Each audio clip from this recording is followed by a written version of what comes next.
Hello and welcome to another video from CEC Less Than a Minute. In this video we're going to be talking about three words: match, fit, and suit. Match means that something is very similar to another, or someone is very similar to another. For example, we say his shoes match his suit. And then we move to fit.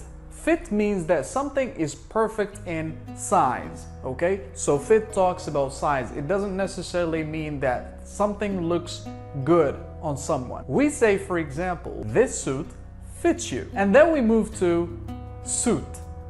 Suit means that something looks really good on you, all right? So let's say, for example, these glasses suit you. When we say these glasses suit you, we mean that these glasses look great on you. I hope you got that. Thank you for watching.